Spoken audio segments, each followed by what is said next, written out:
So those of you that just came in last, you are my volunteers, right? Because you're the last ones in. That even includes you, because you came in afterwards and you said, I ain't played with one yet. See, I pay attention, so you'll be up. Oh yeah, you can't say that when you walk out today. My name is Matt Barfield. I am an education consultant for Promethean. I'll cover the Carolinas. Came out of the classroom too long ago to tell, but I manage the East, so I also have a team that works with me. This is Ernie Falkenberry. Ernie's our sales rep that covers the Carolinas as well. I was telling the group this morning we didn't get to see each other over our holiday break, so we've spent the week together so we could catch back up, right? That's really not it. He just didn't have anything to do this week, so he shadowed with me. My schedule was full, his wife. But anyway, what we're going to talk about today is our I-Series active panel.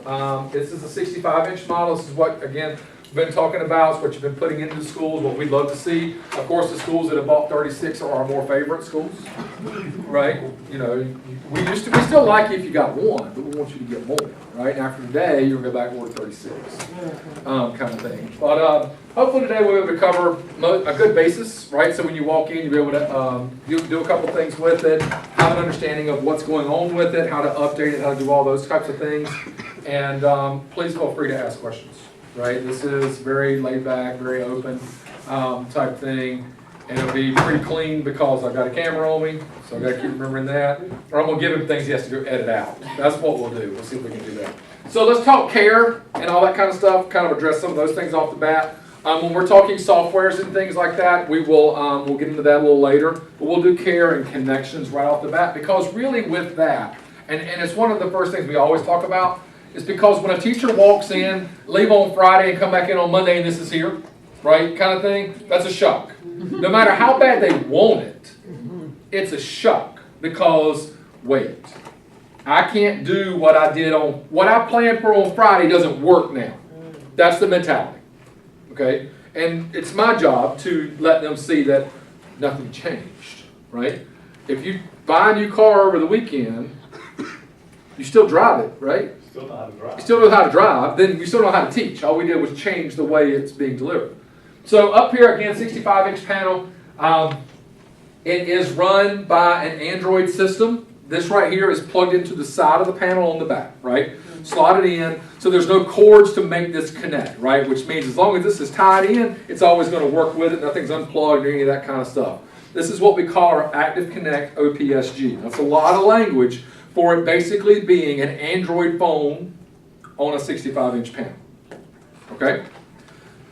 Everything we do today will go through that. And so that's slotted in over here on this side. On the front, we have our big power button. If it's red, it's off. If it's green, it's on. Press it either way, right? If there's no color, it's unplugged. Don't overthink it. All right? And the reason I bring that up, too, is, I don't know if you guys noticed or not, but right here's the power cord to it. It's plugged in vertically up into the device. Could that come loose? I mean, at some point, right? Somebody's messing with it, right? Or whatever, if it were to be there. So, plug it back in, right? Turn it back on. All right. So there's a door here on the front. A couple of keys that are big here. Yes, there's a couple of USB ports here that say OPS. That's the same title as this. This is an OPS. So where do those USB ports connect to then? To this. So if I plug my thumb drive in, this is reading that. Okay. In addition to those two on the front, there's two here as well. Okay. I like these two a little bit better because they're out of sight, out of mind. They're also not right here on the front of my panel, which means they could get broken off. Okay. I like the door, I like the access, but I like it when the door is closed because it can't get broken off. Okay. So also, you do have your source controls in here where you can change all that. But the other biggie on the front is that if I'm in a class, if I'm coming into a school and I need to present from my laptop, if I'm a presenter coming to your school, then more than likely I have my own cabling with me. Then I could walk into a teacher's classroom and plug right here into the front of this panel, not disturb anything on their side. You ever had that? Somebody left something unplugged, had to plug it back in? Could plug that in here and then go about my business. And when I'm done, I unplug, the door closes, and I go on, and I never disturb that teacher. I like that functionality. Okay? But that is a temporary use because anything plugged into the front perpendicularly has the opportunity to be sheared off. Right. Right? So it's got HDMI and USB. It's got HDMI and USB touch. So if I were to plug both of those cables in, I would have full touch of my laptop on the front of the screen. Okay. Yes. So Okay. I need the HDMI. And there are no drivers needed. Right? So you've all been in situations in schools where you've had somebody come in with an active board or a smart board. They want to touch, but they don't have the active driver loaded on their laptop, and so they can't. Guys, when you get into the panel scenario, drivers are out the window pretty much. I mean, there is a driver available that gives you some functionality for firmware updates and all, but as far as the devices we're using today, they are plug and play, and our panel is plug and play ready. So if you plug in, you've got touch. What all can you plug into it, man? I can plug a Chromebook in. I can plug anything with an out in, to be honest with you. I can still plug my VCR into it. Right? Don't. Just they're not widescreen, those VCR tapes. Right? But I can do Chromebooks, Windows, Mac. I can still plug my I can plug my iPad in, right, to the little HDMI source. There's no touch on the iPad, but I could plug it in. So I can still plug any of that. It's HDMI ready. Document camera? So document cameras is a good one there. When we start talking document cameras, the more closer they are to webcams, the more likelihood it is. So like IPEVO, the small hover cams, the really cheap versions of that stuff, those are really just webcams. But when it starts getting into the bigger document cameras like Lumens or the red ones, the Ladybug software run, those are still going to give you a better option if you plug them into a device computer and plug your laptop in, which we're getting into that in a second, but that's good that it came up. Document through your laptop. Just like you've been doing, right, kind of thing. I mean, we were talking this morning, it may be worth a try if your document camera has an out for video, but you'll never get control at the panel because there is no touch built into that. Your laptop uses software that gives you control, using the Ladybug software. But some of the newer ones have an HDMI out. It might go and plug in. It's a trial and error, and we don't recommend it. I would say it still goes through here, kind of. Okay. So that's a great question. Now, when it comes to the panel itself, it is a 1/2-inch piece of glass, right? No fear in it. It is tempered though, so for whatever reason it gets broken, it's tempered glass, so it's not going to be like your phone and have little shards of sharp glass, right? Be more like a car window type thing. It is a 1/2-inch piece, so you don't have to worry about it, scratch resistant, all those things. It's better glass than in your phones, okay, type thing. Cleaning it wise, microfiber cloth. Nothing major, right? No. If you need more for like disinfectant, that kind of stuff, our company word on that is isopropyl alcohol. Now, what's isopropyl alcohol? Rubbing alcohol. What's rubbing alcohol in? Windex, right? It's a drying agent and a disinfectant, right? So we like Windex. Windex is our go-to because you can get it cheap, right? Spray it on a rag, you wipe it on the device. We're not spraying it directly on it. It is sealed, but so are your phones. How many of you swim with your phones? Even though it's waterproof, do you really test it? No, because if it wasn't that one day, they're not refunding you on it. So we spray it on a rag and we'll wipe it off. Clorox wipes are fine. I don't like them because of the residue they leave, which means it's also on your panel, so you need to wipe it again. But for the most part, when it's on, it's going to look clean. When it's off, it will look dirty. Right? Just like your home television and electronics collect dust. Yes. Say that louder so everybody can hear it. Can these run smart notebook software? Okay, so smart notebook software runs on my what? Computer. So then my computer plugs in, no issue. Right? Doesn't matter the software as long as it matches one of the mediums that we need to run it on. There is no smart notebook or Active Inspire in the Android platform, but because we can connect our laptop, we still get to keep that. So again, when we're talking to teachers who are running Smart Notebook and are savvy enough to know that Promethean is Smart's #1 competitor, they're not freaking out because, whoa, my stuff's in Smart Notebook and you just put their competitor in my, because 4 people won't drive a Chevy. Same thing up here. Smart people won't drive a Promethean until they do one time and they never drive a Smart again. Okay? So we're going to get into that. We're working our way on that. But as far as this goes too, it also does come with one stylus. Okay? Now, for those of you, how many of you have Promethean background or experience?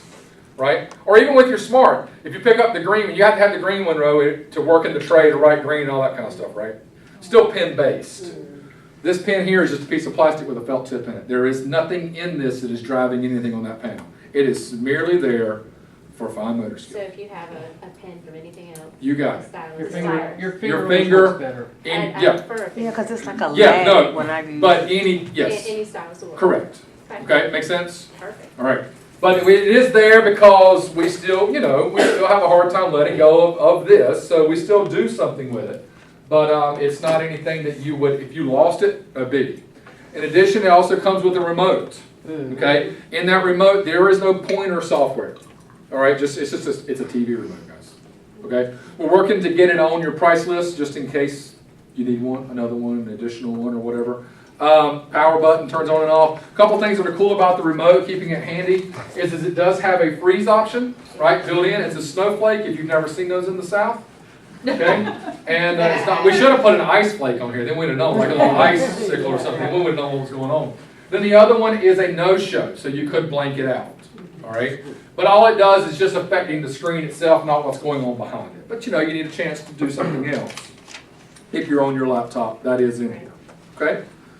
Pretty straightforward, it's a remote control. Outside of that then, each one of your panels comes with, and Brett, make sure I get this right, 25 foot of each. A 25-foot HDMI and a 25-foot USB. USB cable. Okay. These cables, if you will notice here, when I go to the source button, there are several options, and there are 3 HDMI options, which means somebody could take a laptop, a desktop, or whatever, and attempt to plug that stuff in up here, right? Right. I don't want you using the HDMI in options, okay? I have a reason. There's also an HDMI in option on this, the Android side. So, if a teacher comes up and just plugs into a regular port on the side of the panel like a television, like your home TVs, where Apple TV is this, your Chromecast is this, your DirecTV is this, whatever, and you have to switch sources. Right. It's kind of annoying. Even though we can do it, it's annoying. This gives me the ability for the teacher to plug in. That's how yours are set up. It's plugged into this instead. And what they get on the home screen is an app that opens their computer, not switching the source. You see the difference? Isn't it a lot easier to click an app than to come down here and try to figure out which source I need? Because they're not labeled other than 1, 2, and 3. Make sense? So, I'm going to take these cables, which are plugged in to these 2 ports here, touch and picture, and I'm going to plug those 2 in. You be my witness here. Okay? Where am I plugging that in? HDMI, right into my laptop.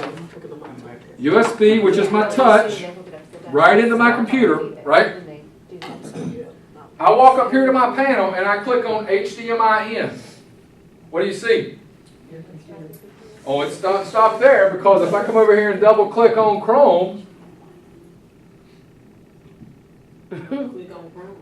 then what else do I have? Touch my laptop. I got touch. Now, teacher walks in. One day is not, one day has. If I get them to plug their laptop in to their Promethean panel using those 2 cables, are they where they were the day before? Yes. Smart notebook work? Yeah. Yes, because it's here. Document camera work? Yeah. Because it's all tied in, right? But you see what I'm saying? If it's tied in through here, Because I have my document camera set up so that like my computer is input is computer 1 and my You're switching your camera is inputs. computer 2. Yeah. right. So I'm switching inputs because I have the lumens. I like. So you still can, you can plug it into another source. There is a VGA source underneath there, but you're That's going to right. have to switch source, and they don't talk to each other. That's fine. Yes, sir. Just so you guys know also, what they're doing is when they're taking them down, they're putting the HDMI and the USB up with with that setup, but if the cables are there, they're putting the VGA and whatever other cables were left from the piece that they're taking down. It's not going to look as good. It's not going to be, I mean, they might not even have sound because of that. Because if you take down a smart board, what does a smart board have? Those smart speakers? Those speakers, yeah. That are USB? Yeah. Then you don't have no cable, you have no audio. That's why there's no audio when you take down a smart board. Sorry. No, Should we don't get a apologize. separate No, speaker? it's great. So should Now we get listen, separate speakers? no, there is audio, there's audio. Should we get Now, separate we're going back, let's go back to the laptop for a second. It keeps this. because HDMI carries audio. Audio, right. All right, so my laptop back to the panel Right. is working my audio back through. Now, if VGA is your connection point, first off, get away from it as quickly as you can, right? Just because VGA is 10 years ago. I mean, you know what I'm saying though? I mean, VGA is fine, but it's old, but it's just picture. Anything that you ran with VGA before had to have some type of sound to go along with it, whether it was USB or headphone jack. HDMI is now matching the quality, picture quality on your laptop, which is going to be high resolution. You get better quality up here, and the HDMI carries picture and sound, so it's a less complicated solution. Okay, right? And that's where we're at now. Right?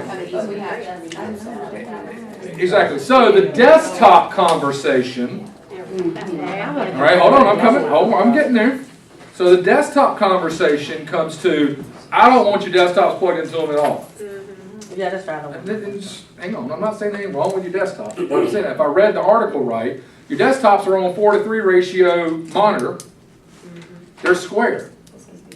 Your laptops are widescreen. What's that panel?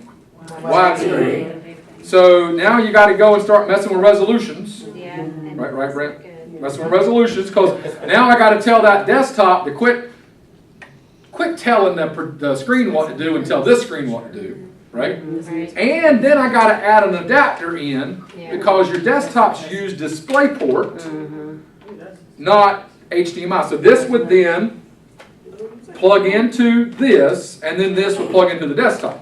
Okay? But you're not supplying this. No. Because my goal in EdTech is the laptop's not plugged in either.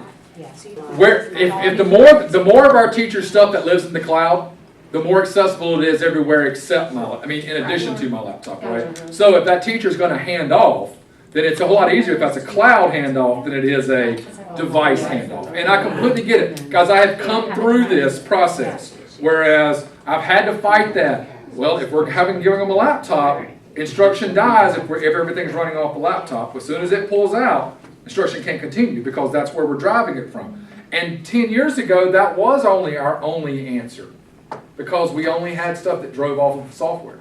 We're not there now. We've got a lot more options. So, my number one goal today is that when teachers walk in, and this new panel, no matter how excited they are, there's still a fear there because, oh my gosh, it's changed, right? Can they plug their laptop in and can keep going? Yes, right? They turn it on, they hit HDMI in right up here on the screen, and that is now talking to this with full touch capability here at the panel.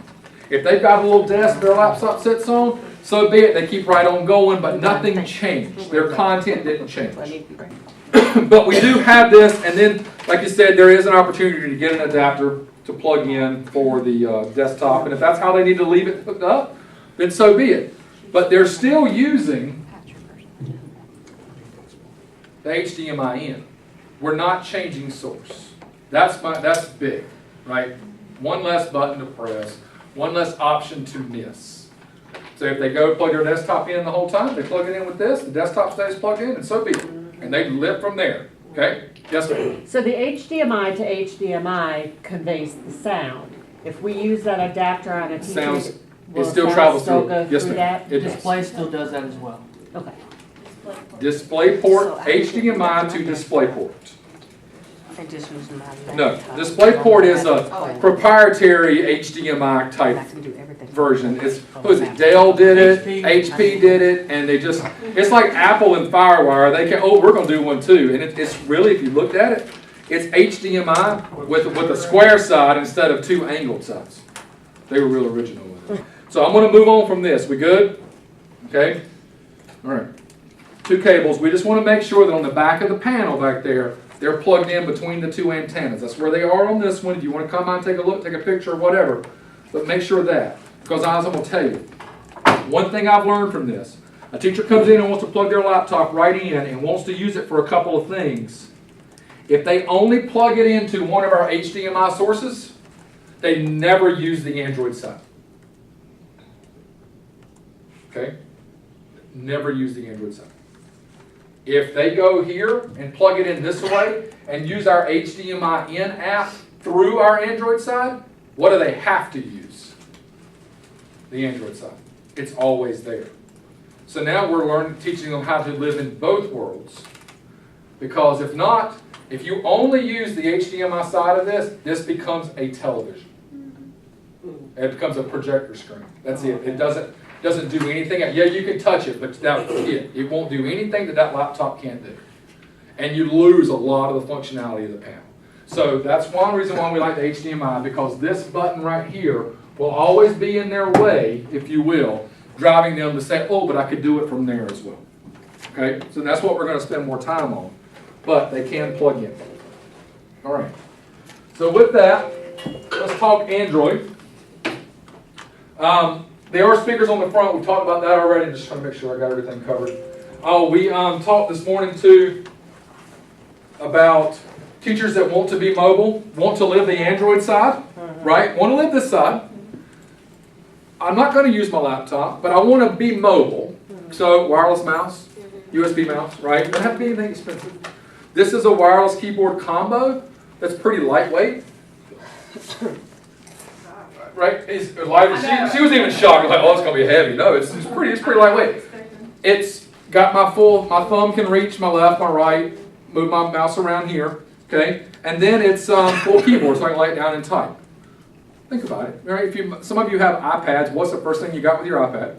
You got a case with a keyboard, so you can have to use the on-screen keyboard with, right? But this guy here's got a little USB device you plug in, little adapter, and you go. This guy costs about $20 at Target. Okay. Right? That's. I'm not saying anybody has to buy anything, but if teachers are looking for an extension, this could be something that they do. So let's talk Android then. If you'll notice on my home screen, when I turn the panel on, this is where it defaults to, because it's the only source plugged in, right? My laptop's not plugged in anything yet. And when I do plug my laptop in, it's going through the Android, so it's the only source we're using. You'll notice your ring of apps over here on the right. You're going to notice that you've got the timer here on the left. App Manager down here in the bottom left-hand corner. In Android, all of your apps live in like a management screen and like an applications, and you get to pick which shortcuts you want on your home screen. Okay? So in here, I've got access to any app that's installed on my device. All right? And then we also have access to this button here, which is what we call our pink power button. Now, the pink power button is where we're going to focus a lot at today, because this is the piece that will start to move your teacher from their laptop to the Android side. Okay? These are the tools that teachers have been asking for, that are easy to use tools. All right? So we've got our pink power button here. Now, I'm going to show you this pink power button. By tapping on it, you get 7 buttons in it now. How many of you have done this on the panel at your school? Open it up. You have 7? I can't remember, but You have 4. I'm about to say I can't You remember. have 4. Because over the holidays, we gave every teacher with an active panel a Christmas present. And we provided a software update. And we'll show you how to do that before we go any farther. So, if I go down to my App Manager, if I'm telling you that this is a big phone, then on your phone, where do you go to connect the Wi-Fi at? Where do you go to do all the things at? In Settings. Okay. So I look for my Settings. And you'll notice that's where I go to Wi-Fi and all that. But right beside of Settings, what do you see? Update. Update. So if I click that Update button, it's going to tell me that what version we're running. Yours being up to date will be at version 2.2. Okay? This morning we came in, and with not even 10 minutes, we ran the update, and we're back up and running. All right? When you go in, you'll say Online Update. If there is an update available, it pops up. You click Update. A little progress bar shows up along the bottom. When it fills up, you click Update. And guess what? Hands off, you're done. Okay? It is a physical touch. You have to touch it at the panel. Right now, there's no pushing that update or any of that. It is at the panel. But it literally, once you click that Update button after the progress bar, you can walk away from it. Because it'll reboot and put it right back on the home screen or at the lock screen ready to go. Okay? I recommend this sooner than later.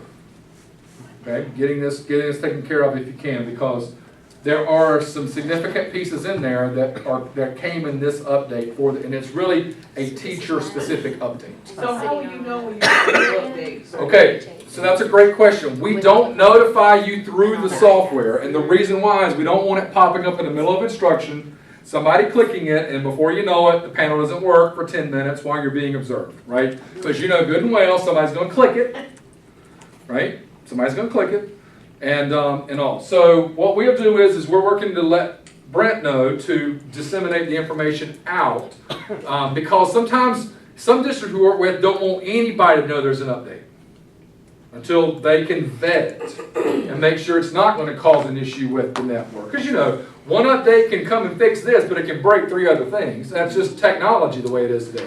So we're just going to work with it. We're showing you guys today, but we'll pass that information on. This update here was supposed to have been out, what, Thanksgiving? October, and then it was going to be a Thanksgiving turkey and come out in the end. Then it turned into a turkey, and it got out and came out as a Christmas present on the 19th. But this is where you come in, online update. Roughly, we've been doing updates every 2.5 months or so, give or take. You know, it's not all the time, but our head of software told me a couple of months ago, he said, listen, if it's valuable enough, we'll push it out. We're not going to get on a routine and then have to live by a routine. Because just to hold something because we don't do it that often. So we do have those updates. Now, in that pink power button, it went from these first 4 buttons to these 7 buttons. And that's what I want to spend a few minutes talking about. Okay, what is the functionality?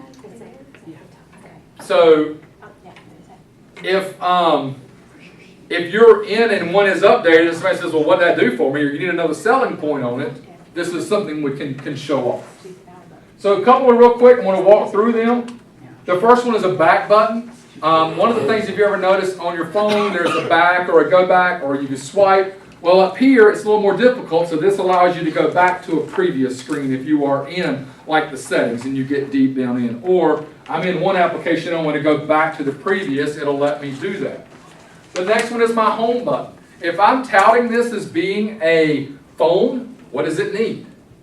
A home button. Don't your phones have some type of a home access that no matter what version and level of Candy Crush you're on that day, if you need to go and check your calendar, what do? You hit the home button and you go to your calendar and you keep going. Same thing here. At any time, no matter where I'm at in the software, I click that home button, it takes me back to this screen. Okay? This pink power button lives on top of everything you do. It's always there. Why do we make it pink? Because unless you are on a website with all pink, it kind of sticks out. Right? I mean, it doesn't get lost in the colors as other things would. So the next one over is our instant whiteboard. For those teachers looking for something a little less complicated than the Smart Notebook or Active Inspire, something they can just jump into, like a dry erase board, but can save it. The next one over is our screenshot tool, which allows me to take screenshots of whatever's on the screen. The next one over is our new annotate over anything. What can you write over the top of then? Anything. Keyword there being anything. The next one is our timer app. And then our last one is our spinner app. So the timer app puts the timer up there if you need it? Puts the timer up there. And a stopwatch and a clock. Man, Okay, so I'm going to show you all these. So hold on, let's work through them one at a time. All right, so we come up here. I'm going to click on the whiteboard and go there first because this one, out of all of them, will be a little deeper than the rest, but it's still pretty simple to use. So it comes up, what does it make? It's an instant whiteboard, so what did I instantly get? A whiteboard. So then you probably think, I need to be able to write on it. So you just walk up and write. Pen selection's already done. It's set to blue. If you don't like blue, you're going to have to walk up, change the color, and then write. But it is made to walk up and write. 10 points of touch in applications on the software that support 10. Well, there's 10 here, which means I get 10 points of touch there. Okay? What is 10 points equal to? Not 10 kids in front of the place. But if I've got sleeves dragging and all that kind of stuff, I'm not limiting to those 1 or 2 touch points. We've got enough there to cover that. Because it'll pick up hair, it'll pick up sleeves, you know, that kind of stuff. Beards. I've written with my beard. I've heard I've written with my beard before. I won't admit to that. Come down, we've got our pen, we've got our highlighter. If you tap any one of them twice, you get a thickness tool. Okay, again, all this is in videos and all as you know as we go along today. Got our color selector down here's the color palette. If you need another color there, like an orange, then I can click and it just takes the spot of the last color kind of thing there. Work on down, then I've got an eraser where I can erase. I also have a clear all annotations tool. Okay, tools teachers are already familiar with, even if they're in Smart Notebook or Active Inspire. These are still some of the same tools that were there if they use those. Okay. We come on down, then I've got some math tools here. Anybody work with math or work with math teachers? No, it's kind of a dying art, isn't it, math? I miss too, according to her. So here I've got my math tools. Cool part about this is it allows me to draw with really not having to even think about it. All right. So I've got can have multiple of these open at a time on the screen. So again, multiple students. And have a protractor with a half and a full protractor in there as well. Give me that ability. Okay. Notice the X. I can just click those X's and those tools close. Now, one of the cool features about this whiteboard is the fact that it doesn't turn pages. So we're not getting caught up in which page did I leave that on, or wait, I need to move 2 pages to get to a blank document or whatever. In this one, if I grab the select tool up here, instead of pages, we did an infinite canvas. So I just slide that up out of the way, and you guys notice while my finger's on the screen, the red box indicates what's visible. Well, I can keep moving that on up. Now it might take a while to bring back. But I can move that left, right, bottom, top, it doesn't matter. Which means the teacher could be working and slide something over out of the way, but then quickly bring that right back into the screen to reference it. It's kind of cool versus wondering which, I didn't realize I hated turning the page until we got this. So if you screenshot it, does it screenshot just what's on the board? Okay, so that's a loaded question. So if I screenshot it, then it is what's on the screen. Right. Okay? But I have the ability inside of the software To save the to whole export a screenshot or the whole canvas. Okay. Now, guys, if the canvas is really big, what am I still constrained to when I go to print? The limits of the display. 8.5 by 11, right? Because that's when I say it's exporting to a PDF, that's a piece of paper. So that really big graphic just went down to be really small. Right. So really the export to a screenshot is going to be more popular, Right. and you bring in the screenshots you want to take. So the screenshot will readjust to the display it will go back to, or it will be gigantic? The screenshot will do only what's on the screen. Right. That's Active Inspire, great tool to have that ability all in one. But that's also on a computer where taking a video screen recording used to be very difficult to do. right. Not anymore. Not anymore, because you can go out on the web and get all these different ones. But when Active Inspire did it, they were one of few. So that's a great question. Let's talk saving and exporting for just a second. So I have the ability to open, save, and new of the whiteboard files themselves. So I could come back and revisit them later. Those files that I am saving, just like if you have a Word document, what do you have to open it? Word. Well, nowadays it's not even Word anymore, right? Google Docs will open it, and Pages will open it, and this will open it. But you know where I'm going. So if I save this file, it's going to open on one of our Android devices on a Promethean panel. It doesn't open on a computer. But it will save internally or to a thumb drive. Okay? If I export, it will save export internally or to a thumb drive. So also with the exporting, I can save it to my thumb drive, right? Plug it into the Android side, save it to my thumb drive. But also I could just open a browser if I wanted to get it to Google Drive, save it locally, and upload it. The Android side gives me that ability to upload, much like a Windows Explorer environment on your Windows machine. I still have that in the Android. That's some of the nice parts that Android gives us that Apple doesn't, plus the ability to put it on other devices in their own. Right. But Android gives me a little bit more of the back-end work Right. that Apple shuts down on me, and really is just now starting to sample with their whole iCloud files and all. But it's pretty easy to get to because it really resembles Windows Explorer. It's identical to Windows Explorer. I mean, so that again makes us familiar with it, type thing. But you said you can upload to Google Drive. I can sign into go up in a browser and open to Google Drive, right? It's like I am on a computer, and then go to add new, Oh, yeah. upload a file or a folder and bring it right into there too. And never have to put it on my thumb drive and never have to get my laptop out. So I want you to see that potential, right? That's not day one, right? But that's your savvy teacher that says, I'm not plugging my laptop in. Just got to think outside the box a little bit. You can do it on your phone, you can do it up here, right? All right. So, a couple of things with this then. So we've got our whiteboard. I'm going to bring this up. We've talked a bit about exporting. Some of you may not recognize this due to your age, but this is, we used to use this. It's called a save icon. Okay? I get a lot of teachers now that, what is that? So that's our save icon. I moved down one more then. I have a tool here called multi-user mode. Okay? So it is a multi-touch device. But what happened when I moved into multi-user mode?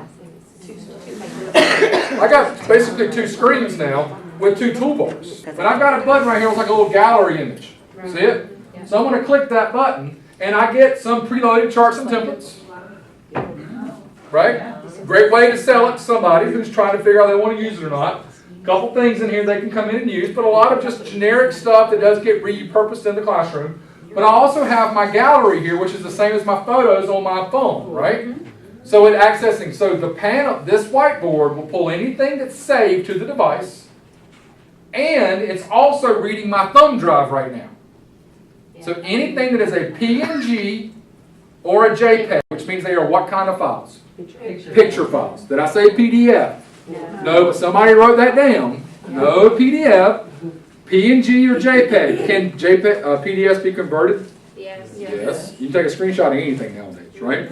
So any of that, and I'm going to pull up my picture here that I have set. And I'm going to stretch that out just a little bit. Right. And we're going to go into split screen mode now. Oh, now you got to come up and solve for A, B, C.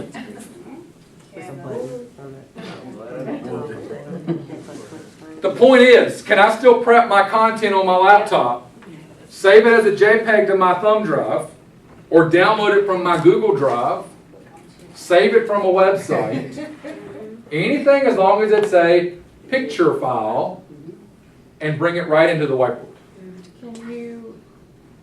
Is there like an insert feature if I wanted to pull it? Let's say I didn't have it on my USB, but I had it in Google Drive. You got to download it to the device. There is no, I know what you're asking for, is there a plug-in in our whiteboard that would just go out and read Google Drive? No. Not where we are today, okay? I think that is definitely a location that we're going to migrate towards, but our whiteboard is just now, well actually January 9th, it will be 6 months old.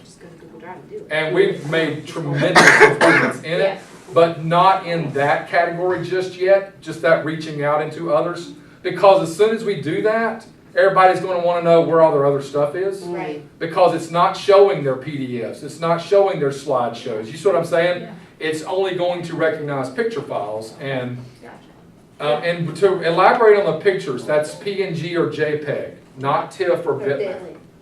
Okay, because they doesn't read those. All right, they're too big. Right. All right. Thank you guys. Give them a round of applause for coming up and just in the moment. All right. Good job, guys. Now the key here is that you notice that no matter how hard they try, there are no select tools down here, which means they can't move anything that they've done on the screen. They also can't move the screen. Infinite canvas is locked. The background's locked. Any directions that I would have written out here on the screen is locked. They can't even come up and erase what I wrote. So it's laid a true overlay on the top and give me differentiated user, not just 10 points of touch, right? All this is in this generic whiteboard app that is still easier to get into than Active Inspire or Smart Notebook. Okay? Now it doesn't have all the bells and whistles. That's what makes it easy to get into. Okay? And then, but if you think about it, your experience and the work teachers that some of you work with, what do they use their Active Inspire and their Smart Notebook for? PowerPoint presentation. Okay, or to bring up a white page and what? Write on it. Write on it and make notes. Will this do that? Yep. Yes. Okay, just putting that out there. That's not a bad thing. I'm just saying, if the primary use, we polled All of our users, a lot of our users, and they came back and said, what are you using it primary for? I open up a white page and I write on it. Yes, ma'am. So you have the wireless keyboard. Yes. On the whiteboard, can I type? There's no text in the whiteboard. Okay. Okay, because again, we start making that jump into a full-blown piece of software at that point, and not an in-the-moment piece of software. And that now it's prep. You're right. So I don't know that text will come. Part of me kind of hopes it never does, just because that is crossing a threshold at that point. But part of me is like, yeah, but I could use it every now and then. You know what I'm saying? So I'm kind of in the middle on that. I don't know quite sure where I am. Now I'm going to grab all this. Part of that. Say that again. I could use the mouse pad part of that Sure, absolutely. away from the. Yes, ma'am. So a couple other things then up here. Teachers are always looking for this, backgrounds and that kind of stuff as well. What about my math teachers and their grids? Oh, right. It's good stuff. Now, but this was great. When we released this in July and teachers came back to school, they're like, oh my gosh, I love the grid. But I can't see it. They hated to complain because it was new, but at the same time, what's wrong with it? Well, I can't really see it. Okay. So in this update, we listened and we gave them the ability to change it to black, red, blue, or green, depending on what the need is. Okay? This also applies not only to this background, but to our music staff. No, I've been getting bigger excitement out of the music side of the house. That's a big hit, man. It is, because nobody ever had it. So a couple of things then, right? We told you about Infinite Canvas. How much writing paper, music paper do you need? And it doesn't just go this way. Which way else way does it go? Right? So when the kids think they're done playing, you just keep pulling, right? That is like the worst ever recorder teaching, right? You're having them play more. No, you're done. Stop. You got one note in, you're done. So we do have that. We also have lined paper that you can make, pinch and zoom, college rule, or regular. Right? Okay? And then, we can't leave out our lower grades. We might as well give them K2 writing paper as well. That I still can zoom in on to give them a little bigger writing space. Okay? Good stuff. Yes? All this in this simple to use whiteboard. So on this version of the panel, anything that is touching it's going to make a mark. Right? So but that's the whole point of 10 points of touch, so that whenever this hits and this, even though it's leaving errant marks here, it's not taking away from what they're doing. Right? You know what I'm saying? Because in a lot of older texts, if you touched here, but then you touched here, that one quit writing whether you wanted it to or not. And with 10 points of touch, we can protect that. But it's because of it's an infrared panel, and because of everything laying on top of the screen, that grid, anything that breaks that grid is going to react. And like I said, sleeves, hair, my beard, anything that breaks that grid does that. Do you have to reorient it like you do? No, you do not. There's no calibration whatsoever in any of this, whether you're using Promethean or anything. Remember I told you at the very beginning, you could be able to plug a device in and it just is ready to go? That's that whole non-calibration piece. Okay? Because there's no way to calibrate a Chromebook, but you can plug a Chromebook in and it works like a champ. Cool? All right? So, a couple of the last little pieces here then. We talk about these things here. We do have different color backgrounds as well. So I can change the background instead of the grid lines and all. If I wanted to invert the colors and whatever there. So I still have that option. Okay? Now again, I have that ability to export as a canvas or a screenshot. We talked about the kind of the negatives of the canvas, right? It's going to make it shrink down. But the screenshot does pop up. And right now you can save it to device. Okay, so if I click on Save to Device, you'll notice it sees my internal storage, but it also sees my thumb drive because it's plugged in right now. So I could save it to it and move it to another medium if I wanted to. Bring it to my cooperating teacher's classroom, plug it in, and they get it or whatever then. Okay? But it's a PDF, so it's stuck in that moment. Okay? That's our whiteboard. How do I get back home to the home screen? Pink power button. Click home, and we're right back there. All right? Thumbs up? You like it? All right. So if I go back to the pink power button, I also have then my screenshot tool. So I'm just going to use what I've got here. I'm going to click that screenshot tool, and when I do so, where did it take it to? Into my instant whiteboard. Okay? So if I've got students up here online, reading a book and I wanted them to capture the things out of the book, bring them in here, and then put them back in chronological order or sequential order. Because each one's a picture, right? Now, if I pinch and zoom, what would happen to that picture? Well, when you grab your select tool, right? Could I make that bigger again? So I'm not stuck once I resize it. I'm not having to find the corners and pull it back out. No, it just pinch and zoom. Now, I don't know if you noticed or not, but my handwriting there, when I write on it, what happened? Y'all, that's like my favorite thing. Because I spent, see, I've been teaching Active Inspire for probably about 15 years. I've spent the last 14 of my years teaching people how to make that stick together. And now it just automatically does it. So then if you save it or screenshot it again, it stays just like that. You got it. Okay? Now, one of the things that's big here is, I don't know if you noticed it, you guys didn't see it the other way, but we're used to our screenshot tool. It really only got one little upgrade in this because it used to come in about 2/3 of the page, and in this update we made it come in full screen. Just so you didn't have to resize it to use it, right? Kind of thing. That's the only biggie in this. All right, so back out to home. Our next one over then is our annotate over anything, and this is where we're into our 3 new tools that the update brings you. So this is our annotate over everything button. Pop it up, comes up the toolbar in the top left-hand corner.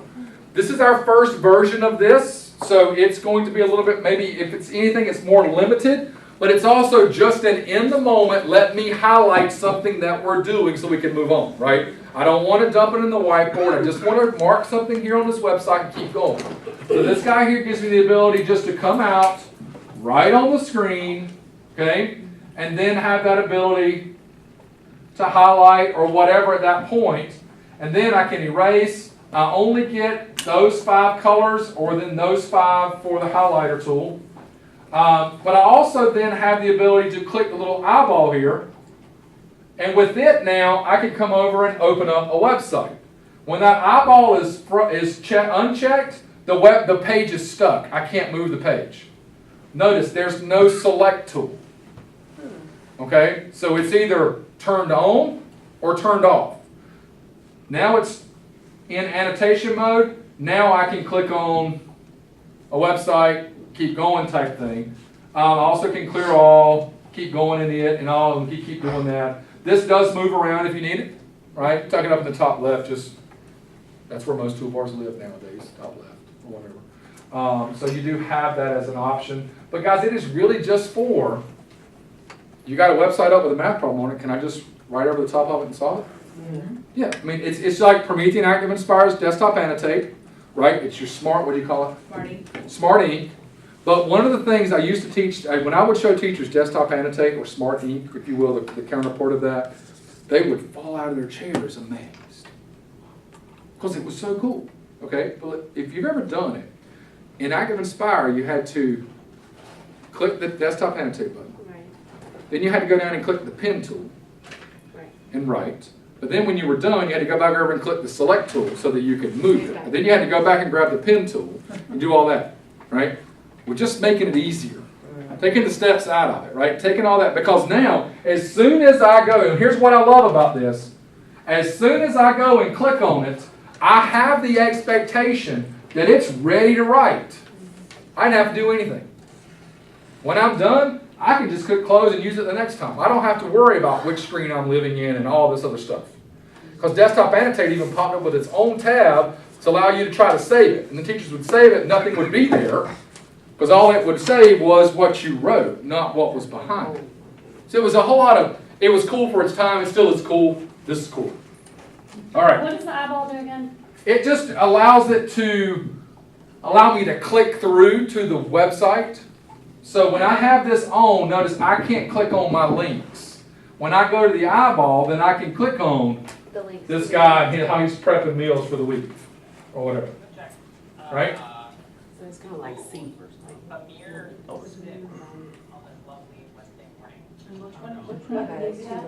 That is the annotate. And you could save what you annotate? No, this is just in the moment. If y'all want to save it, then I'm taking a screenshot bringing it into the whiteboard, and saving it from there. The annotate is as true of in the moment as you can get. So, but you annotate it, then you go to your pink button, you pull up your screenshot and do it from there. You could. So I could annotate over the top of this all day, right? And then come back and say, now let me screenshot that. Absolutely. Yes, ma'am. You can start combining those tools at that point. And that really combines all three of our big tools then into one. Yes. But it is for that teacher that wants just something to write with, right? Or now if you're showing and you're signed in into the web browser, if I went to Google Drive here, Snipping tool, you can do it. if I went to Google Drive and I had a slideshow play, could I use my annotator on top of my slideshow? It's under accessories. Yes, because remember when I'm writing, clicking isn't working. So if you So now my slideshow can't advance while I'm writing on that page. no. PowerPoints, User control. anything I can get to the web, Chromebook, I can bring up right it's- here. Okay? All right. So you can do. Someone go back home? Okay. So if they're going to use the Promethean software, where does it live? On the computer. Okay. How do they plug their computer in and get to it up here? The USB. And I don't care which computer it is, right? They're plugging it in to the computer. Yeah, I hadn't used a computer yet. I refuse to. All right, I'm only doing it now because I think she's a nice lady. Maybe it was for you. I wouldn't know. You didn't share your snack with me. You just ate it right in front of me. Didn't have to smell it. Okay? So my laptop's plugged in, Right. right? I go HDMI in. Now, guys, this is a great example. I want you to pretend a second that this is that software of choice. Notebook, Active Inspire, whatever they're using, this is it. I still have this though, right? Right. Okay. So a couple of things they can do. They can continue to use their laptop, right? But we do at least get a little bit of Android mixed in. Okay. Okay? But if there is a math problem here on the screen, and it's in a flip chart, and they're like, but I really like the way the whiteboard works. Can they take a screenshot and put it into their whiteboard? Yeah. I don't care where that screenshot comes from. If it's running through the Android side and is on my screen, that pink power button works over the top of it. Which means our annotate over anything button will work over the top of Smart Notebook, Active Inspire. And it won't write in Active Inspire, it writes on top of Active Inspire, right? It's like desktop annotate for desktop annotate. I mean, you really get in. But this is now in my whiteboard. So we could solve here and save, and I've started a simple migration away from Yeah, Active but Inspire. what you're gonna, That's what you can stay in the old way. and they're not losing anything. Right. But I just want to make sure though that no matter how we are delivering it, They can do it. make sure they do it through the Android side. So that at any time though, they still have this as an option, right? They still have this, which keeps them from having to keep going back to their laptop to do something simple. You know what I'm saying? But you gotta figure out, your math teachers are gonna be some of the hardest ones to bring across because that content's set. And the bad part, I'm gonna tell you, I know we went through this Common Core that there's these new ways to solve these math problems, right, all this stuff. But the problem is they can still be solved the other way, right? Right. Right, which means none of our math teachers' content changed. Right. So we have to keep that in mind, that all that stuff is still relevant. It is still available. Whereas some of our other content has changed. It has moved on, and we can use that as a reason to migrate from that old flip chart to this. But the math side of it's going to be a little bit more difficult because of where they live at. But if we can start to move them here, that whiteboard, if they're going to start a new one, then start in the whiteboard. If we were all on a panel, we could all create in the whiteboard then, couldn't we? Right. And save that file too, right? And I give you the whiteboard file for Monday and you all open it up. I mean, we're back on the same platform then. But if we've got, it's just like a teacher where the smart board and the Promethean board side by side. No matter how hard they try, even though they can convert the content over, it's still in the same content.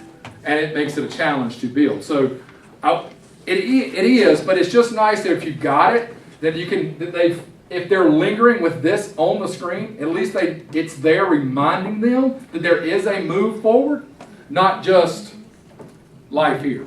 Because the key is, and I don't know if it's for the Smart Notebook, it's sure, Active Inspire, we don't do a licensing fee or anything like that, right? If you own Active Inspire, as long as you have Promethean hardware, you keep getting Active Inspire. It's been that way forever, it'll continue to be that way. Smart Notebook, though, licensing fee, if you don't pay it, it ends.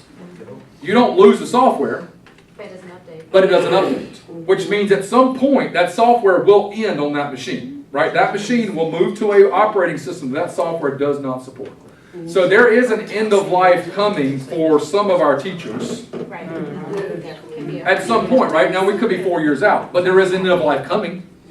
It's already crashing. It's already. Well, It's already- well, okay, so it's, right? But you see what I'm saying, though? It is coming, which means whether it's an uncomfortable decision, one's got to be made. Now, Active Inspire's there, willing to say, hey, we're over here, you already got us.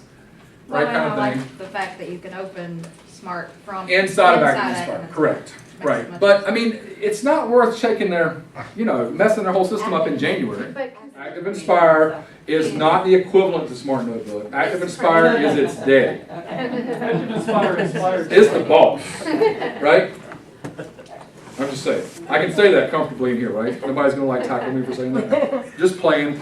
I love Smart Notebook as much as I love a thorn in my side, right? All right. So does that help though? Right? Seeing how both worlds live together. Can I take a screenshot of my desktop? Yeah, I can. Okay. All right. Get this back out of the way.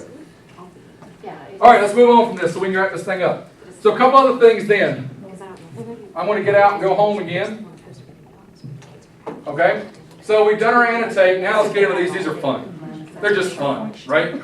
So I've got a timer. They all open in big screen, full screen, so you can see it. But I also can come in right here. There's a little arrow that reduces it down, which means now it moves. Guys, it lives over the top of what? What if I was in HDMI in on my laptop? Could I open up the timer over my laptop? Yes, because it's in the pink power button, and that lives over the top of everything. So I've got this, right? I also have in here the ability to change that to a timer or a stopwatch. Let's do a timer real quick, okay? I've got some presets, 30 second, a minute, 10 minute, an hour. I'm going to do 30 seconds and count that down. Let's see here, get it down to 1. There we go. I have to put in a video every time. Let's do 5. We'll do 5 seconds, right? Now here's what I love. If I hit my snooze button in the morning, but I get up before it goes off, and I'm in the shower, and my wife's still in the bed, what's still happening here? It's going off. It's going off, and I've got to get to it or deal with, because she's already got to it, it's like you left your snooze on, kind of thing. So that means once this is going off, you have to get back to it to stop it. Let's just let it play. It's one of my favorites. It's little things. Nice and loud so you can hear it, right? Plays long enough that you can hear it. And just when you think you got to get up and go turn it off, it turns off on its own. Can you set it to where it's like every 12 minutes or every 5 minutes? So there's no preset alarms in it right now. So you've got your clock, your stopwatch, or that. So it's not a. But what I can do is I can tackle that just a little bit because I could have up to 4 different countdowns on my screen at the same time. Now, in my classroom, I was late for everything. Right, they bumped me one year to the last class to go to lunch because we were late for lunch every day. So then they put me last, which then my kids never got what was on the menu, right? They always had to make special food for my kids. But we were always late. They put me in the morning, in the afternoon, it didn't matter, we were always late for lunch. But now I see my smartphone as being that I would have had all those set every day, right? To go off at 3 p.m., at 12 p.m., at 11 p.m., or whatever. So I still see that as a need. But in our first iteration of this app, we can put at least 4 up. And these can be timers, clocks, stopwatches. So I could have the clock on the screen there if I wanted it. And we've been studying military time lately, so we're going to leave it in that. Right? So I have that as an option. I can go in, or I could change that one to analog. I'll click the right button. change that one to analog, put that one on digital, make those stopwatches, whatever. I was using an example this morning. I've got 4 groups. You got send one member up. When I tell you to start, each one of your group members hits the start button on their stopwatch. And when you're done, you have to come back up and hit it. So first one done, and we get to see the times on the screen. Whatever. Could you? Can you change the color of them? No. No color That would change. be cool. But I could bring the whiteboard up and write the team names in different colors underneath. There's your color change. And circle them in their color. No. Yeah. Right? But no, I can't change any of that right now. This is your functionality that you get today. Okay? So you do, how many timers can you have? Up to 4. Okay? Up to 4. All right, so we're just going to close those back out. And my last one then is my spinner app. Again, opens in full screen, but you have the ability to shrink, which then means it is over the top of. You only get one spinner out though, right? Because you would be spinning for one thing. And you just come up and flick, and it spins. Yay, right? So what all can I do with this? Do I only get an alphabet spinner? So if I click where it says consonants at, you will notice I have multiple pre-built spinners. Do you see a plus symbol out the side of each one? What do you think that means? Or you can add and change. So you can edit the current ones we have, and you also see, you see the pin with the edit. You also see the create new at the top where you can build your own. Okay? So they live on the device. One of my features is we did the alphabet, one, to give you the teacher an alphabet spinner, but I feel like it's also to show, because the first question I get is how many people can I put in there? We can do up to 40 items. And guys, really after 40 they get so small they're not legible. Yeah. Okay? So as long as North Carolina holds off of the 40 kids in a classroom, we're okay. That might give us a year, maybe 2, before that changes though. So, but you do have that. A couple other things down here in the settings. You will notice that you can have it where it sets to select items one time. Okay? And then you can turn the sound on and off if you don't like the little ticking or whatever. Can you expand? I can go into a full screen mode for expansion, which would let those 40 items look a little bigger. I've done one with 31 in it. I put 31 my team members in it.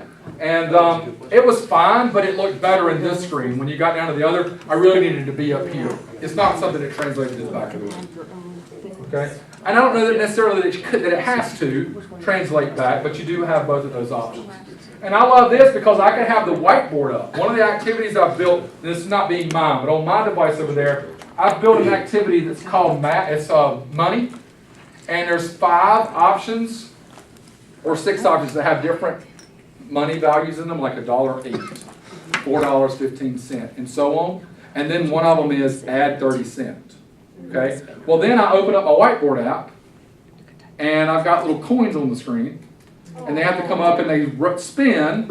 It lands. Well, if they get $1.08, then they spin again. It lands on add 30. What do they got to do? You see what I'm saying? So it's ways to build that in because these apps live over the top of whatever's running on the screen. I can use it over my laptop. Okay. So all of that, guys, just lives in our pink power button. Okay? And you get these 3 by doing what? Update. Running an update. And you get to the update by going to the App Manager, into the settings option, and looking for update. All right. So let's wrap this guy up. We're going to talk a couple of things here, Android, then we're going to do ActiveCast. So sometimes then the HDMI app might not be on the home screen. Somebody removes it or whatever, playing around, not realizing it. So how do I add apps here? In the center of the ring, and really it's to the right of the Promethean logo, but if you always go to the center of the ring, it works every time. Press and hold down. Add a bubble. What do those look like? Bubbles. So we add a bubble. What else can I do here? Now I'm going to leave that there. Okay, because I've got a video that shows you how to do that, so I'm not going to take that time today. But I could change the wallpaper, right? Holiday theme, right? Seasonal theme. In North Carolina, we would have one that has all 4 on the same day, right? I'm going to add a bubble, and then it asks me what kind of bubble. Not apps yet. What kind of bubble? Well, I want to add a generic app bubble. And when I get there, this is anything that's installed on my panel. So if I wanted HDMI in, there it is. I want to get rid of it. Press and hold. Just Just like you do on your phone. Don't you press and hold, click the X? Press and hold, click remove. You want to rearrange them? How do you do it on your phone? Press and hold down, then you drag them, right? So here you press and hold down, and you start to drag. Okay, so there's no Chrome, there's no Google services, right? So no apps for any of your Google stuff that you're ready for just yet. But remember, all of that stuff is web-based sign-ins, which means I can open up my Opera browser and sign into any of that stuff and it works. Now we do have, because we're not doing Google services here yet, which means we don't have access to the Google Play Store, which would be the equivalent to the iOS Store in Google Land, okay? But we do offer you our Promethean store, which is a curated set of apps. That's how you say it nicely. There's a curated set of apps. There are a couple of good ones in here. You might have teachers working with Wonder Workshop and some of the Dash and Dot robots. This guy has a Bluetooth device and can control Dash and Dot from here at the panel. Okay? Khan Academy, we did get Duolingo to install. Oh, you did? Yeah, I don't know if something, it took, what's weird is we installed another one earlier today, it zipped right up. The Duolingo was only 18 megs, and it took 10 minutes to download. It was weird, but once it downloaded, it did install. So I don't know if that was just a freak thing, or if our server was down, something that day. But there are, if you come up here, and so earlier today, we were searching for, we needed a PDF reader, just like on your phone, right? You need the app before you can do it. So we searched PDF, and when it comes up with two options that match that. But I'm going to give you my recommendation here is for Zoto PDF Reader and Editor. Okay? So if some of your teachers, your language arts teachers, or something that needs, they're going to be bringing PDFs up, that is a full PDF editor. You can bring it, download a PDF, right over the top of it, export it out, share it, you can Put text on there's it. all kinds of stuff you can do to it. So I give that a recommendation, and I'll use it as an example in a few minutes. Okay, just as we do something. All right. So you may have to get in here and search. You may look for, we were talking about video recording from the screen. Look in here for screen recorders. Okay, this is a limited version of an app store, but it is a curated version. Okay, so you're not going to worry about inappropriate things popping up on the screen. Okay, whereas if you're in the Google Play Store, you have access to everything there. Good, bad, everything. All right. Now, our last thing to do is talk ActiveCast and where does all this content live. So because I didn't take notes. So, and we're going to do the PDF viewer when we talk about notes. But let's talk ActiveCast, guys. When it all boils down to it, and if I had to list my top 5 things that I love about our Android and Active Panel system, ActiveCast is right there at the top, right? It's flipping in the top spot with the whiteboard or one of those just because of how cool they are. But ActiveCast, to me, makes all the difference in the classroom. So let me talk about it. You may not, if you know what it is, great. If not, I want to make sure you understand it. But ActiveCast is our ability to mirror from other devices to this screen. Okay? Now, Matt, what devices can I use? And this is where it gets fantastic at. We don't care about your device. Windows, Mac, Chromebook, iOS, and Android. All 5 of those platforms can mirror to this device. So it doesn't matter what you have, what you had, what you're getting. They all fall under that.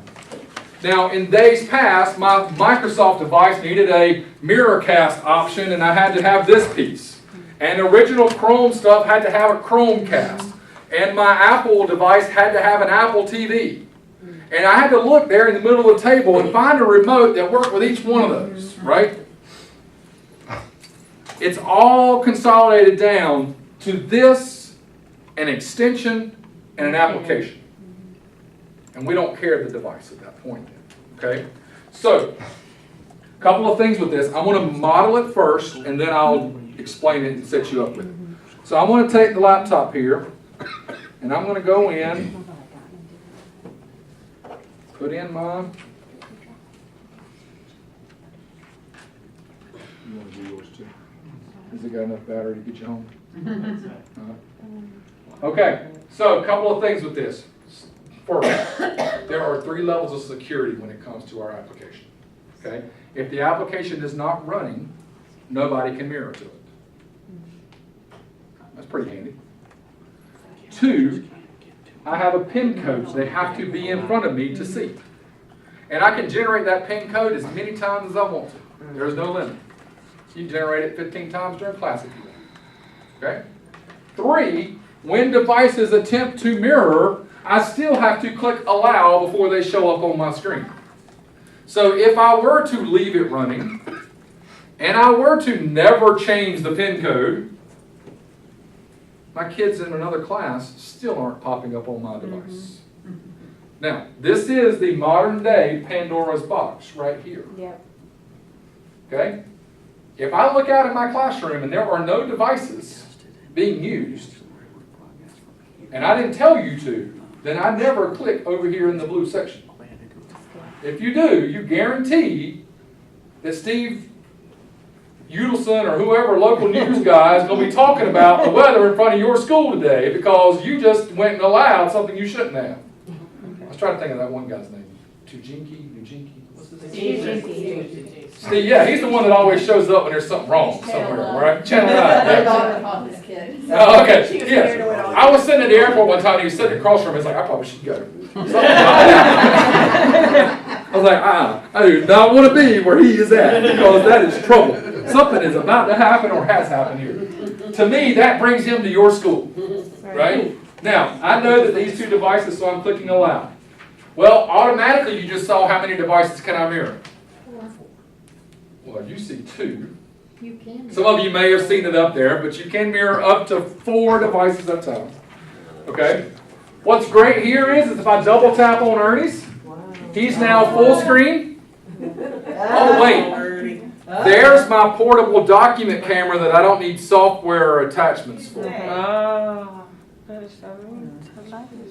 How many of your devices have a camera on them? all of them. Everything's got a camera now, right? I mean, everybody knows you see a camera, you stop.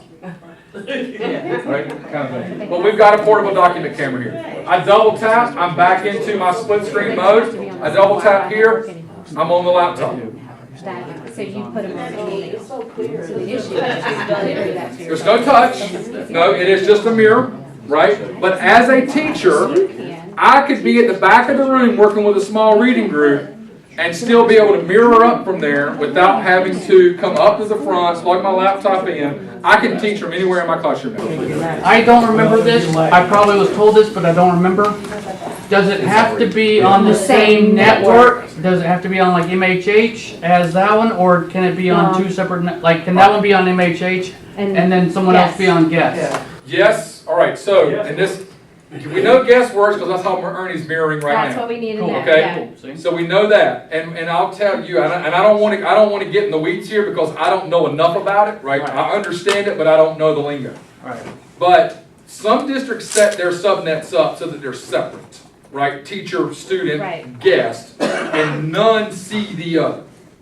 They can't Some see each districts other. have the SSID set up, but they're one subnet, and then different filtering options that go to each, right? I think that'll mean that if you're on MHH, you can And broadcast to mirror, that, right. and if you're on guest, they can still broadcast to that as Right. well.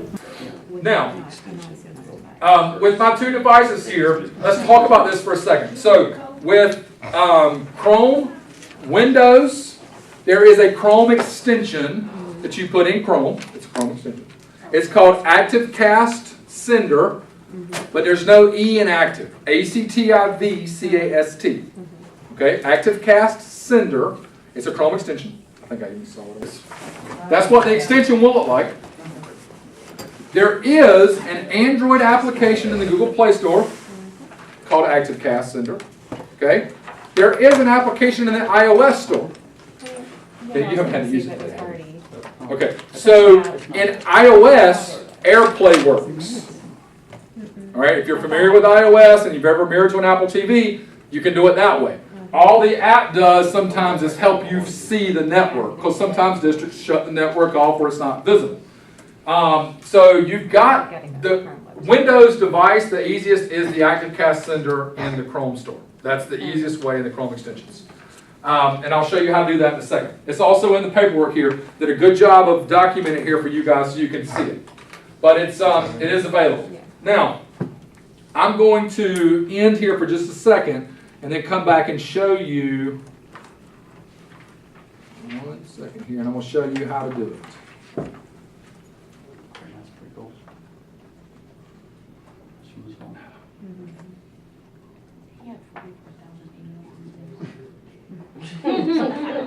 It ain't the Isn't it first funny, one. that's what the first thing everybody notices, is how much you have in your inbox? And sometimes you're judged. I'm judging. See how you are.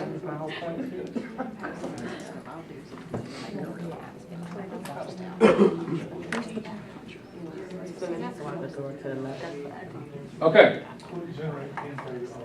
Now I'm gonna not bring anybody else in for just a second, so hang on. But I've got laptop here, and what I want you guys to see is here's the extension. So once I've added it, it shows up in my extension list.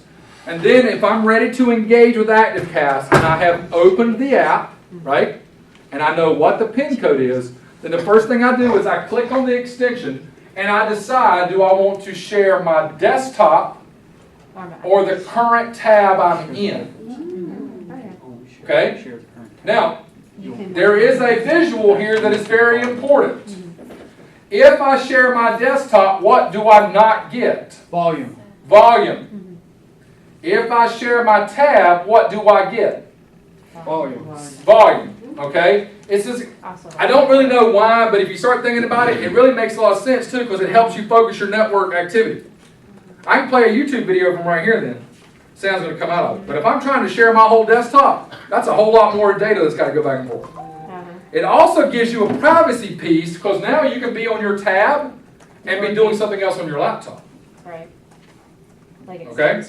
So, but I do want to make sure you understand, if you do current tab, so right now I am set to mirror the desktop, which means I could minimize this out. What are you doing out there? I'm still there. You figured that's how. Chrome quit. Because I was on the test. Hang on, let's do it again. Remember me telling you about So I'm going to mirror my that? desktop, You about that? You never told me. put in my passcode, because that's the next thing it asks me for. And then the last thing it says, do you want to share your screen? Well, yeah. Just a minute. I click allow, and here's mine. So now if I come up and I mirror and I minimize Chrome, what do I get? Any other application that's running on my laptop can be mirrored. Can I mirror Smart Notes? Can I touch it up here? No, but can mirror it. Can I mirror a flash-based activity that's only available on my laptop? Yes. I can mirror anything. Okay. If I come back into Chrome and I decide that I want to only show a tab and I need to switch it to current tab, I've got to rebroadcast. I have to go through the steps. Because I'm switching the way it works, right? It'll do it so you can mirror. So I've got to come in, I'm going to click current tab. I'm sorry if I'm too loud. You're fine. I'm going to come in here, click current tab. You guys can't see all this because I'm not mirroring now. Again, same thing. Put in my passcode. Now, it doesn't ask me to share because I'm not doing my desktop. I'm only doing one tab. Notice what I don't see now. No toolbar at the bottom of Windows, no tabs at the top. So I'm just on this desktop, which also means from a teaching perspective, I can be doing something else here while that is only focused on that one tab. So I can have a YouTube video playing, but I can come over and check my email and they don't see me do that. But all of that is at the top of that extension, where I say desktop or tab. Tab comes with sound, desktop doesn't. But the pin is just about finishing the connection. The connection ID is opening the door and saying, hey, I want to mirror to this, but then the pin and the allow are the no, we're not going to let you, or yes, we're going to let you. So I'm in mirror view. I've got 4 up, and I've gone through each one. When I'm done, I can just simply swipe up, and that device is disconnected. Next kick it in. Your screen will show if you've got 4. If it's got, and it'll have red X's, so you can even come back here and click them out, and all 4 of those are gone, and then you bring in How 4 you get more. back to that screen, John? So let me do it. I'm going to bring up 2 more here. I've got 2 allows here. So we've got 2. Okay. I want to add this one. Somebody else wants to add so we can have 4. 462. What's your name, Karen? I use Scrubber. Was that you? I use Scrubber pretty much every time I type on my computer. I do too. What are you talking about? Harry Como to the end of time. Somebody's in a different generation. All right, click loud. How many devices am I mirroring? 4. I'm going to use my pink power button, and I can take a screenshot. Right? All right. But you see though, do these integrate? Yeah, they do. Okay. All right, so I've got my 4 prezos up here. If I want this one to be first, I double tap, they're full screen, they take over, right? And then they're done. So you got 3 pink buttons. What are the two? That's what we're going to talk about right now. All right, so here, now all of a sudden something inappropriate pops up on the screen. Yes. You hit that pink button there, it tells you the ID. You know whose device it is. Oh wait, could I take a screenshot of that? Yep. With the content and the ID? Now the problem is when you have a Chrome ID, that's when you're going to get back in touch with somebody to say, hey, can you pull this? Because you notice it's not a unique, it's very unique, but it doesn't tell me whose computer it is. Because you're pulling it from the Chrome browser, not the Windows machine. Okay. Does it make sense? So that might not tell you anything right in the moment, but it could still be traced Although back. my picture is in And the I top sign it, right it's hand. gonna Right, yours is up there, right? And But if that the right there is kids are all that tells me signed is into their whose Chromebook, device they is the have to one play doing YouTube. it. Okay? Now the other thing over here is, so I'm going to double tap and go back out. If I click here, maybe I had 3 students in, but I needed that 4th student. And they're like, oh, what was the code? It's like, I don't know. I reset it every time. So I can hit the back button or the door, and it takes me out so we can see it, but who's still connected? All of those are, or it also gives me an opportunity to just come in and click close on all those. Okay? If I go back to mirror view, brings me right back to where we were. All right? So what I like to do is instead of closing them like that, I just swipe up when I'm done with that student. That's a disconnection as well, right? I also feel like I'm done with you. But any of these, double tap to go full screen, double tap to go back out, swipe up to quit the session with that student, swipe up to quit the session with that one. Same thing there, it's going to default me back to this screen, or the next group could do it. Or I could even say, hang on, let's generate a new PIN code, because now nobody else can join without trying to, because after you join the PIN, you're trusted until I end the session completely. Now you're not trusted anymore, right? Even if you walked out that door and said, I'm going to get him again, you'll get to that point, but it won't take the old PIN code. But you still have to allow. That's the great part. No matter if the teacher forgets to close the app, forgets to do the PIN code, there's still an allow button that stops them from popping up in front of them. How do you actually close out the whole app? That's a great question, and that's where we're going to go next. Any questions about mirroring? Actually, Frank, can't we can push that extension to everybody, Yeah, right? Google Don't Admin. they do that? Not yet, we're working on it. They're working on it. Okay, Yeah. all right. So we've got our mirroring here. Now, I did keep harping on closing the app, right? Making sure it's closed. So in Android land, how do you close apps on your iPhone? You double tap the home button or swipe up, and you have to then swipe them off, right? Well, in Android land, you swipe up from the bottom, and you get this little Android menu. You go to the stop button, which is the square. Now, you all used VCR before? Yeah.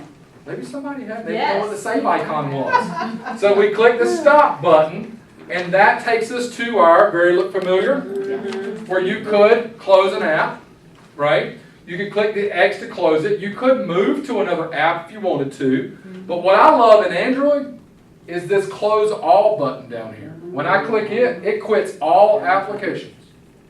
I mean, that's not fancy. That's fancy. Now, active cast is still not quit. There's one other feature. You got to swipe down from the top. and this is new, but you'll notice that there's also, so if Miss Karen, right, would have went back into her phone right now and tried to mirror and remembered the PIN code, it would take her all the way, and all of a sudden my screen would change to white and it would say, somebody wants to mirror, allow or deny. Now you tell me that's not going to freak you out. The first time anyway. Is it going to pop up? No. But you also come right here and click quit. And ActiveCast now, if you go to do ActiveCast, it basically comes up and says, I can't connect, I can't do anything. Even if it gets in, it won't let you put a PIN code in or nothing. Nothing gets you past that point. Okay? It basically just turns everything off. All right? So how do you get back? Just go to that button? Just go back to that button and it opens the app right back up and gets me right back in. Yes, ma'am. Yes, ma'am.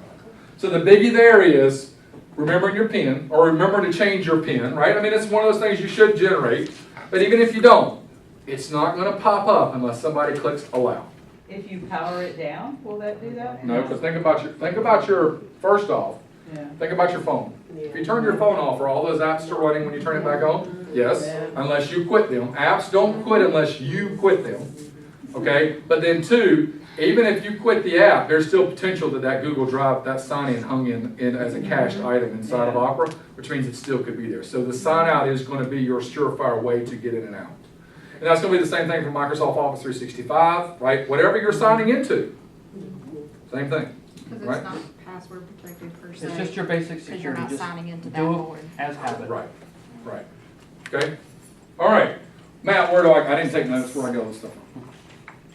Okay. I feel like I've got a good answer. So, we're going to go to Promethean World. You got to learn how to spell Promethean now. It makes you smarter. World.com/learn. It pops up and it's floating keyboard. All right, so if I come up here and click, you'll see it's a floating keyboard. Move it around wherever I want to. Okay? And of course, if you've got a USB plug in, it'll default to that. Get PrometheanWorld.com/learn or the little link at the bottom of the page there.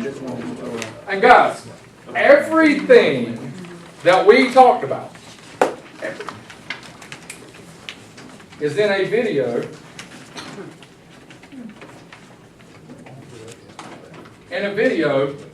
on this page. Featured apps on the Active Connect G covers everything that's in your Team Power Level.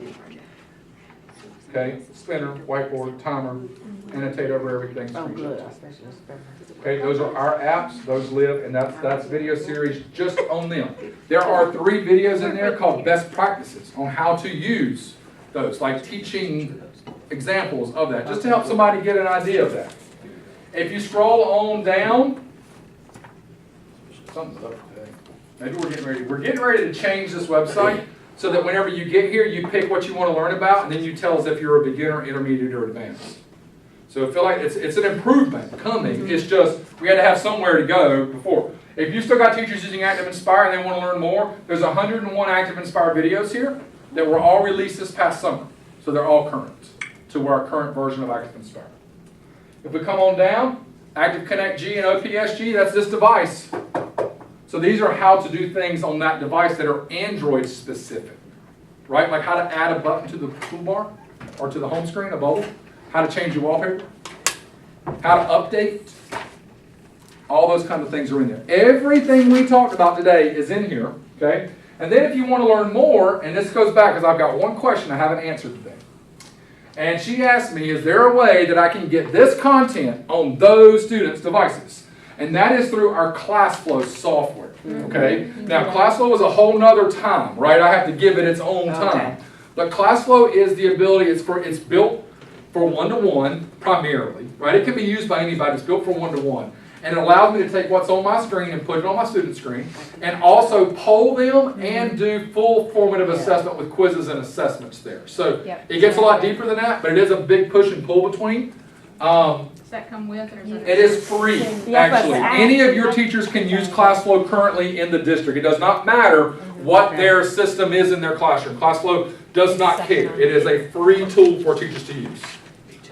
So is there like another training like with class Can be. flow, because like I've been dabbling with it, and I've kind of like tried to put something on there, but I don't know how I did it. Like, Okay, so- and the polls, I don't know how to do it. Right. So first off, there's 42 videos here. Okay, good. Okay. Right, that are recent. Every time Classflow changes, these videos change. It's not like you're learning old stuff. We even pull down the old videos so there's no discrepancy between or any of that kind of stuff, okay? All of these stay up to date. If our hardware or software changes, we change that video out the day that releases. Yes, sir. We try our best to stay on top of that for you guys.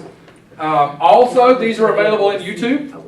If you just simply search Learn Promethean in YouTube, every video is available there and it's on playlist as well. This page will be modified though for beginner, intermediate, and advanced. Okay. I'm not sure when we'll make the YouTube migration and do that, but right now YouTube is just another repository for us. You could build your own playlist and share with your teachers using YouTube versus ours already done. Now somebody might say though, videos are great, but I still need my handout. Or I need the PDF. So on the side over here, there's a resources tab. And most of the videos on here have a PDF or corresponding PDF packet that can be downloaded and used. For example, how to use the pink power button for Active Connect OPSG and Active Connect G. We learned that today, right? This is a PDF, so I'm going to click it. I'm going to open with, because I added that Zoto PDF viewer a while ago, remember? Yeah. I'm going to open with Zoto, the Promethean store. I just installed an app like I would on my phone, right? From the Promethean store. Okay? And here is, because Ernie was playing with this a while ago, but here is that PDF, right, that we have available for all of our teachers, right? Tells you what each button does here. But also, what does Ernie do on top of this? He annotated over the top of it using their edit tools that are built into this one. Isn't that neat? So this is Zoto. Okay? It's available, I think, probably for Android and iOS on iPads and stuff too. But just what I'm saying is, we just took a PDF from our website, downloaded it, could have been any PDF for any teacher. As long as we have that PDF viewer installed from the Promethean store, then you've got an app to open it, right? Okay? So you've got that opportunity to do that. But a teacher could download these to their laptop, right? Sit at their laptop, look at it, come up here to the panel and play with it. Watch the video, play with it. All that, we make sure we cover those bases. We worked really hard in 2018 creating 184 new videos that were not there in 2017 to make sure that customers can hand this over to anybody and say, here's one video today. Learn this video and how to do this one thing. And it's a 2-minute video. But when they walk away, they can use the annotate button. And that's one thing they didn't have the day before. Right? So we try to make it small chunks, make it available in any platform that we can do. So this is our attempt. So it's a 1/2-inch piece of glass. All right? You put a 1/2-inch piece of glass in that small of a frame, that makes it really strong. But I had a guy come up that day, a teacher, and he says, well, if I get a student that doesn't pass and can't get out of jail because of this, he said, I don't want them punching me. I want to deter them to your panel and let them punch it. And I was like, okay. And he said, can I punch your panel? And I said, sure. He was bigger than I was. I'm going to tell him no whether no matter what, right? He's about this tall, kind of a Sam Elliott looking dude. I don't know if you guys know who Sam Elliott is. Some of you younger folks might go watch The Ranch on Netflix. Kind of Sam Elliott guy. Anyway, you just thought somebody you mess with. And he came up, and y'all, I can't make this up. Like, there's stories I've told that aren't true. This is true. He reared back and punched that panel. And I opened up Active Inspire on the computer and drew right where he punched it at, which didn't help any. Right? So he said, okay, well, that's one. I want to do it again. I never told him he'd already bought the panel. It was his. But I was like, punch it again. And he punched it again. Y'all, I'm telling you, he punched it hard enough that I know when he walked out the door, he held his fan. Like, he didn't let me see it, but I know as soon as he turned that corner, he was like, oh my God. That panel went right on. That half-inch piece of glass makes all the difference in the world. It's not like like a TV kind of at the back. You know what I'm talking about, though? Like your home TV. That's not a glass. That glass is so thin on those, because when you wipe it, what happens? It moves, and you see it react on the screen. And it's all, most of them are plastic, right? They get scratched and all. This is glass. Okay, this is a hard glass, and it's harder than the glass that's built into your phones. Okay, so you don't have to worry about that. And if it wasn't, Ernie and I would be in business selling you those hardened glass protectors that go on the top of them. We'll come install them. So I'm not going to tell you that if a kid throws a chair into it, it's not going to break. But what I'm saying though is a student hitting it or running into it with it. You know, on a smart board, you ran into it with a pencil, what happened? Smart board didn't work anymore because you just poked a hole in it, and it's now stuck in that touch point. None of that's happening up here, right? That's the one thing Promethean has always done, is build a product that does not break in the classroom. And this is our latest iteration of that. Okay?